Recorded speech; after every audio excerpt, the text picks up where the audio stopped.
একটি ছেলে খুব কাঁদতে কাঁদতে বলেছেন যে আমি 3 বছর কালী পুজো দুর্গাপুজো স্কিপ করেছি টাকা জমিয়ে মেসিকে দেখবো বলে।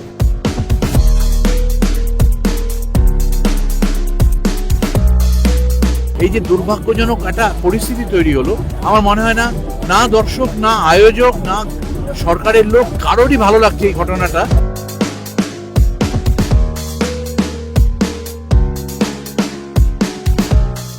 কালকের একটা ঘটনা সেই পুরো ইমেজটাকে ডেফিনেটলি ডেন্ট করবে বলে আমার মনে হয়।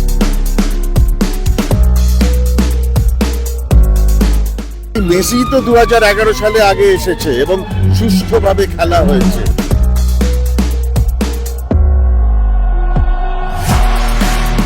এটা আমরা ছোটবেলা থেকে দেখে এসেছি এবং সেটা নিয়ে পরিবারের মধ্যে ভাগাভাগি থাকে।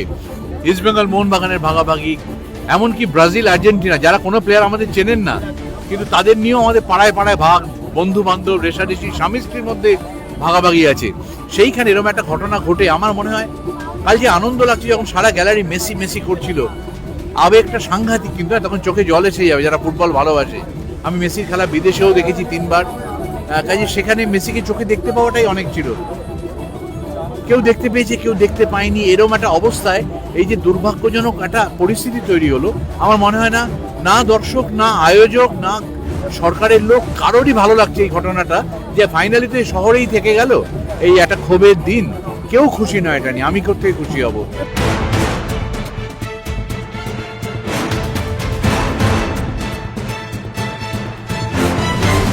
যারা শুধু গেছেন তাদের জন্য নয়, আমার মনে হয় যে বাংলার মানুষের জন্য একটা দাগ হয়ে গেল। মানে আমরা একটু আর্ট প্রেমিক মানুষ, মানে এখানে প্রচুর বড় বড় ইভেন্ট হয়, প্রচুর বড় বড় সিঙ্গার্সরা আসেন, অভিজিৎ সিং এসছেন কিছুদিন আগে, এত বড় বড় শো হয় যেখানে হাজার হাজার মানুষ আসেন। সেইখানে কালকের একটা ঘটনা সেই পুরো ইমেজটাকে ডেফিনেটলি ডেন্ট করবে বলে আমার মনে হয়। আমারও প্রচণ্ড কষ্ট হয়েছে, কারণ বাংলায় আমরা করতে পারিনি, অন্য রাজ্যে এটা করে দেখালো, সেটা ডেফিনেটলি একটা একটু কষ্ট দিচ্ছে। But I think will come back. আমরা খুব strongly will come back with দিসকে যে ইমেজটা কালকে ডেন্ট হয়েছে সেটা অস্বীকার করা যাবে না। সেই ইমেজটাকে কীভাবে রিকভার করা যায় সেটা তো কালকে শুধু ইন্ডিয়াতে নয়, মেসি ইন্টারন্যাশনাল, সেইখানে পৃথিবী জুড়ে যেই একটা, আমি বলবো না সেটা শুধু কলকাতা, কিন্তু কলকাতা তো জানো এটা ভারতবর্ষের জন্য একটা তো আমার মনে হয় ডেফিনেটলি যারা ইনভলভ আছেন তারা ভাবছেন কি কীভাবে এটা থেকে আমরা ওভারকাম করবো এবং আমাদের মান সম্মানটা কীভাবে আমরা অটুট রাখবো, কীভাবে আমরা মাথা উঁচু করে বাঁচবো, সেটা নিয়ে ডেফিনেটলি যারা অধিকারীরা তাদের এটা ভাবা উচিত।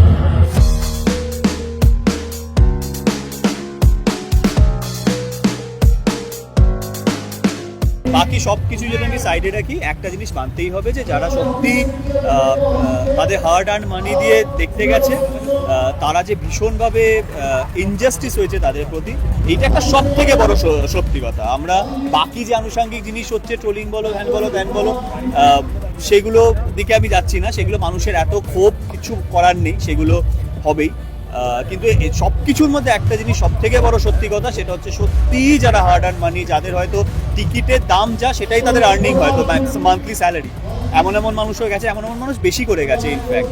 তো সেই জায়গা থেকে দাঁড়িয়ে সবাই যেভাবে বিট্রেড হয়েছে, যেভাবে তারা হতাশ হয়েছে, সেইটা আমাদের কাছে খুব লজ্জাজনক, এটা আমি বলতে চাই। এবং নেক্সট টাইম যখন এরকম আমরা মানে কি বলবো, গডলি ফিগার যদি আমরা কোনো আনি এরকম, কারণ এইটা বুঝতে হবে যে ultimately you are not bringing just a celebrity, you are bringing Messi, the Messi. So absolutely সেইভাবে একটা অ্যারেঞ্জমেন্ট হওয়াটা খুব দরকার ছিল। এবং মেসি তো ফ্যান কম, মানে ওয়ার্শিপ করে মানুষ এরকম বেশি, তো মানুষের এত চোখের জল, এগুলো সত্যি দেখে খারাপ লাগে। তো আমি বলবো নেক্সট টাইম থেকে যদি সত্যি আমাদের রাজ্যে এরকম কাউকে আনা হয়, তো proper planning and proper everything করে আনাটা উচিত।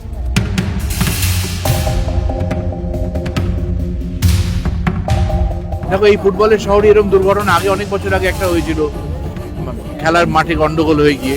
সে দুর্ঘটনা তো দুর্ঘটনা কোনো ব্লু প্রিন্ট হয় না, কিন্তু এটা হয়েছে। তো আমার মনে হয় দোষাদোষী না করে আমাদের একটুখানি খেয়াল রাখতে হবে, আমাদের কি মানুষকে ডাকলে আমাদের কি সৌজন্য থাকা উচিত, আমাদের কি ডেকোরাম মেনটেন করা উচিত, কতটা স্পেস দেওয়া উচিত। মাথায় রাখতে হবে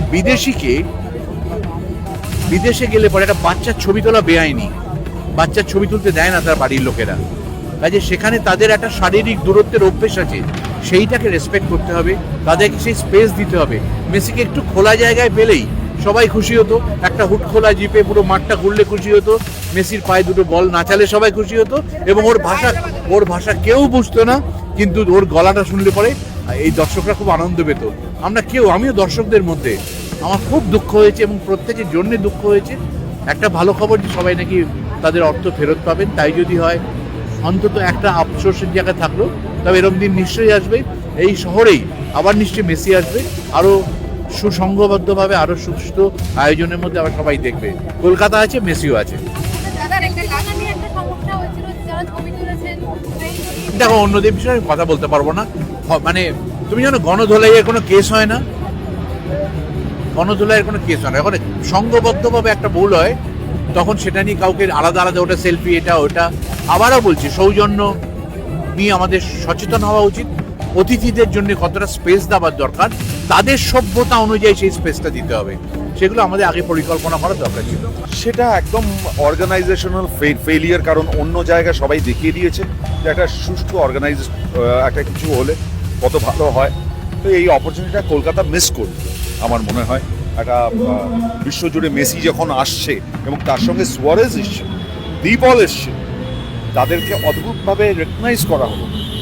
তারাও world class player, internationally famed, তাদেরকে আমরা কিন্তু ইগনোর করে গেলাম, শুধু মেসি করলাম। মেসিতে নিঃসন্দেহে অন্যতম সেরা, সুয়ারেজ খারাপ নয়, মেসির পাশে দাঁড়িয়ে খেলেছে, ডিপল মেসির পাশে দাঁড়িয়ে খেলেছে, এদেরকে আমরা রেকগনাইজই করলাম না, কারণ আমাদের বোধহয় সেই ইচ্ছেটাই নেই এদেরকে রেকগনাইজ করা।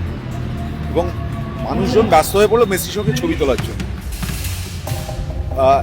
আর যেহেতু মেসি আসছে এবং তার সঙ্গে এই দুজন ইন্টারন্যাশনাল প্লেয়ার আসছে, সারা বিশ্বের নজর ছিল তারা যেখানে যেখানে যাবে, তাদের সামনে খুব বাজে এক্সাম্পল। এখান থেকে সূত্রে দেওয়া উচিত। আমি মূলত রোয়িং করেছি, ক্রিকেট ফুটবল খেলেছি, আমি ফার্স্ট ডিভিশন ক্রিকেটও খেলেছি। আর আজকে মুম্বাইতে এত সুন্দর একটা ছবি, সুনীল ছেত্রী, সচিন তেন্ডুলকার, তাদের সেটাই তো হওয়া উচিত। স্পোর্টসম্যানদের সঙ্গে স্পোর্টসম্যানরা থাকা উচিত। সুনীলকে দেখা গেল যে সেই জার্সি তাকে দিচ্ছে। ইভেন কালকে যে হায়দ্রাবাদে ওখানে মুখ্যমন্ত্রীকে অনেক পরে বোঝা গেছে উনি মুখ্যমন্ত্রী, ওনাকে মনে হচ্ছিল ফুটবলে উনি প্র্যাকটিস করেন, উনি নিজেকে তৈরি করেছেন এই দিনটার জন্য।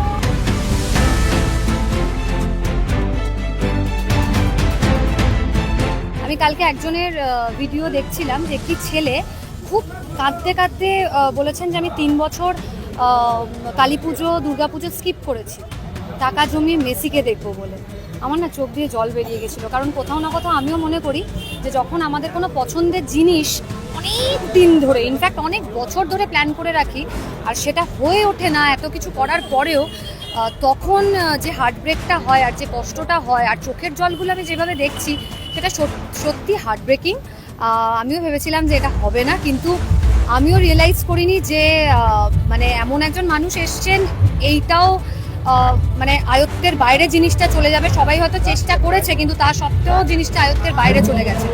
এটাই চাইবো যে আমাদের কলকাতা যেন আর বদনাম না হয়, আর সব যেন একটু প্ল্যান করে আনা হয়, কারণ কোথাও না কোথাও আমরাও মানুষ, আমরাও যখন টিকিট কেটে যাই আমরাও কিন্তু চাই যে যার জন্যে এসছি টিকিট কেটে তাকে যেন আমরা দেখে ফিরতে, কারণ ওটাই স্যাটিসফ্যাকশন আমাদের। তো সেইটা যেহেতু হয়নি, আমিও অঙ্কুশের সাথে একই কথা বলবো যে ট্রোলিং, লোককে গালিগালাজ করা এটা সলিউশন নয়, বা এটা করে কোনো লাভ নেই। কিন্তু পরবর্তীকালে যেন আমরা আবার মানে এত বড় সেলিব্রিটি বা গডলি ফিগারকে আনার যখন চেষ্টা, তখন যেন এই ধরনের কোনো রকম পরিস্থিতি আর ক্রিয়েট না হয়, আর আমরাও মানুষ হিসেবে যেন সাপোর্ট করতে পারি সবাইকে, যেন এই পরিস্থিতিটা ক্রিয়েট না। সম্পূর্ণ অনভিপ্রেত ঘটনা। এই রকম অনুষ্ঠান পশ্চিমবাংলায় যে ঘটেনি, মানে হয়নি তা নয়, এরকম বহু অনুষ্ঠান হয়েছে।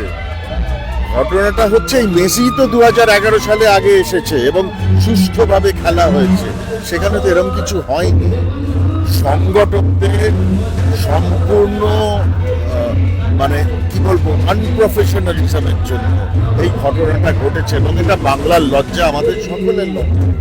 আমাদের মুখ্যমন্ত্রীকে ক্ষমা চাইতে হয়েছে, এটা অত্যন্ত লজ্জাজনক। এটা সমস্তটা মিলে, এবং এই যে অসংখ্য মানুষ বাচ্চা বুড়ো সবাই মিলে হাউ হাউ করে কাঁদছে, দূর দূরান্ত থেকে এসেছে, একটা স্টেট থেকে আরেকটা স্টেটে। এক ঝলকের জন্য মেসিকে দেখতে পাইনি, এটা অত্যন্ত দুঃখের ব্যাপার। আমি নিজে টেলিভিশন দেখছিলাম এবং এক সময় মেসিকে দেখাই যাচ্ছিল না, শুধু তার চারপাশে কালো মাথা বোঝা যাচ্ছিল যে ক্যামেরা স্পট করতে পারছে না, সারাক্ষণ ধরে শুধু মাথা দেখছি। আরো যেটা কষ্টকর হয়ে গেছে যে আজকে সারা ভারতবর্ষ জুড়ে শুধু নয়, আরো বাইরে সর্বত্র দেখানো হচ্ছে কলকাতায় মেসি, হায়দ্রাবাদে মেসি, মুম্বাইতে মেসি, এবং বাকি জায়গাগুলো কত সুষ্ঠুভাবে এবং শুধু সুষ্ঠু সংগঠনের জন্য হয়েছে, আর কিছু না। এটা না করার কোনো কারণ ছিল না, কিন্তু এটা অত্যন্ত দুঃখজনক।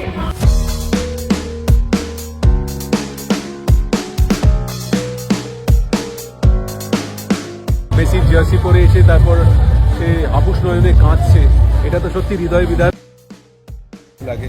তবে এটাই বলবো যে সবাই যেন আমরা শিক্ষা নিই যে আগামী দিনে এই মাপের সেলিব্রিটি আসলে পরে কিভাবে আমরা তাদেরকে হ্যান্ডেল করতে পারি। পাশাপাশি হায়দ্রাবাদ বা অন্যান্য শহরের যেরকম ছবি দেখা যাচ্ছে, সেখান থেকে কলকাতার যা ছবিটা ভেসে উঠছে, সেটা খুবই দুঃখজনক কলকাতাবাসী হিসেবে। আমি আশা করবো যে পরবর্তীতে এই ধরনের যেন ঘটনার পুনরাবৃত্তি না ঘটে, এটাই বলতে পারি। দেখো, গতকালের অনুষ্ঠানে আমরা যতটুকু দেখেছি টেলিভিশনে, এটা তো কখনোই কাঙ্ক্ষিত নয়, অনভিপ্রেত একটি ঘটনা ঘটেছে। সাধারণ মানুষ দেখবেন মেসির মতো এরকম একজন স্টারকে, সেটা হয়নি, এটা আমি ভীষণভাবে দুঃখিত। কিন্তু আমার মনে হয় এটার জন্য সঠিক যে তদন্ত চলছে, এবং সেখান থেকে বোঝা যাবে আগামী দিনে যেন এই ভুল থেকে আমরা শিখতে পারি, আগামী দিন যেন এরকম ভুল না হয়। কালকে যে ঘটনাটি ঘটেছে সেটা কখনোই হওয়া উচিত হয়নি। আমার মনে হয় আরও বেশি সতর্ক হওয়া উচিত ছিল।